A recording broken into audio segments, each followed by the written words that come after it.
The transition. How will we transition to a competitive governance system?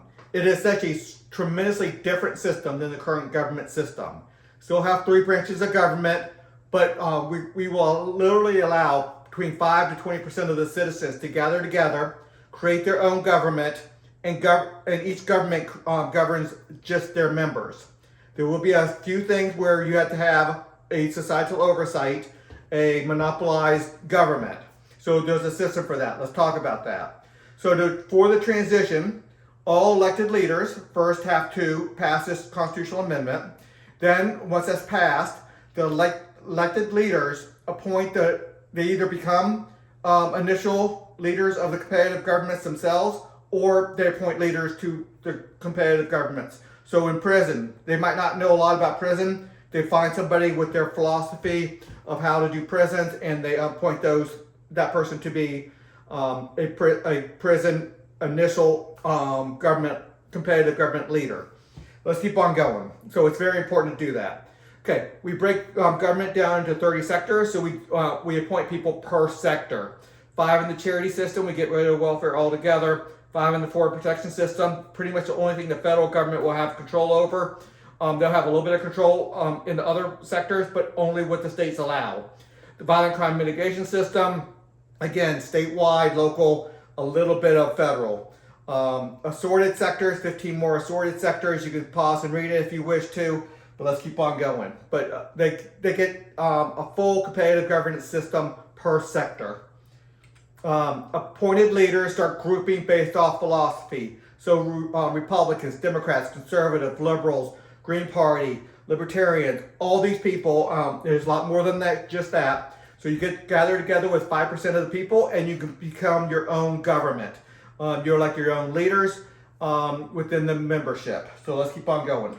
Citizens and businesses very importantly will elect their leaders too. They become members of a competitive government. So every business gets to decide who their competitive government is. So the good and bad, there's good and bad in that. So if you go with a bad government, people are going to know about it. They might not give you the business. So there's a lot to that. Okay, citizens and businesses become members of the groups to create CRAs, competitive regulatory agencies. Those are the competitive governments. Between 5 and 20% of citizens or businesses together make up that competitive government. Citizens, once you get that 5%, then just the members that selected that competitive government, they elect the leaders of that competitive government. So we have elections all the way through this, but now we have 5 to 10, maybe up to 20% of the people to gather together and just within that membership elect their leaders. So highly important to understand that part.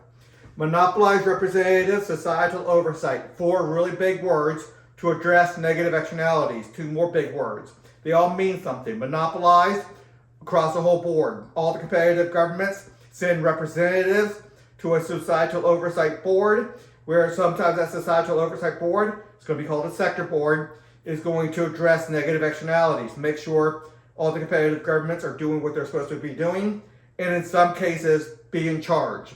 But only a few cases for very limited necessities.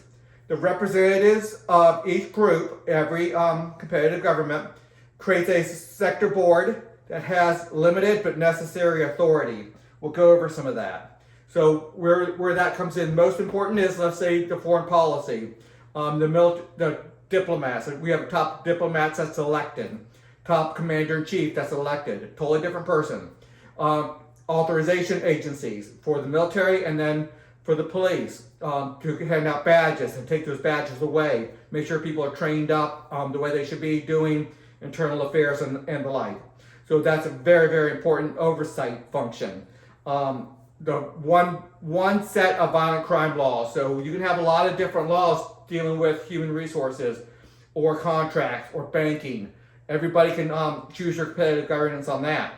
But there will be one set of violent crime laws. It's not right to have multiple sets of violent crime laws. Then everything below on the 15 assorted sectors, again, many competitive governments, and not a ton of going up to the sector board level, but there will be a few and that are important only when necessary. let's keep on going. Each sector will have a transition to be orderly and responsible. So each transition will be 1 to 5 years. Some will be as quick as 1 year. Some will be going all the way up to 5 years. Some might have a 1 to 5 years, but the ramifications will be playing out for 5, 10, 15, or 20 years. We'll talk about that in each sector's own video. The answer to almost every question of how we're going to do that is every competitive government, every CRA will address that concern. They are a government. They will address all the concerns for their members and their members only. So that's highly important to understand. Everything is at Haley2024.org. Until the next video.